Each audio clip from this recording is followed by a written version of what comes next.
আসসালামু আলাইকুম রহমতুল্লাহি ওবরকাতু।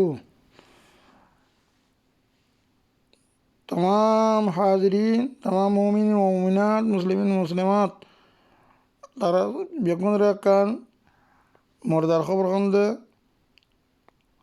মৌলানা আমিন সাহ মক্কা মুকররমা আইজিয়ান মেজে এখানে এখন এন্তালইয়ে ইন্না লিল্লাহি ও ইন্না ইলাইহি রাজিউন।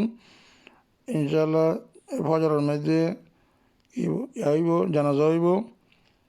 এইবার মুন্সির বাপির মৌলানা সাহ করিবা হাবিবর বাপ এই অন্য বার মানুষে সিনেমাল্লা বলি এবার আছে বাইতিশেরবর পিসাব মালা আব্দুল সাহর মাদ্রাসার মেয়ে 14 বছর কোরআন হাদিস তাফসীর করাইয়ে এই আর এই মালা ডক্টর মৌলানা জাফর সাহ মৌলানা জাফর আর কানি যাতে হওয়ারা যাতে এই মৌলানা জামাকে হওয়ার অক্ষমাতি সুন্দরী মাদ্রাসা তিন তাইল কিছু বহুত বছর দিনে খেমত কিছু সে কানি আলেম আল্লাহ রসুল সাল্লাম মধ্যে মৌতুল আলেমই মৌতুল আলম এক আলেম বলে এতেকালাম এক দুনিয়া গড়াতে যান আর আলেম এক দুনিয়া গড়ে কানি আলেম বেগুনে দেখি মকবরে দোয়া করিবা যা বললাম তাই বললাম বেগুন হেজা করে আসামি বলে বেগুন দোয়া করিবা ইনশাল্লাহ বেগুন ফজন মেজে জানাতে হইব যে আশা করি। আসসালামু আলাইকুম রহমতুল্লাহি ওয়া বারাকাতুহু।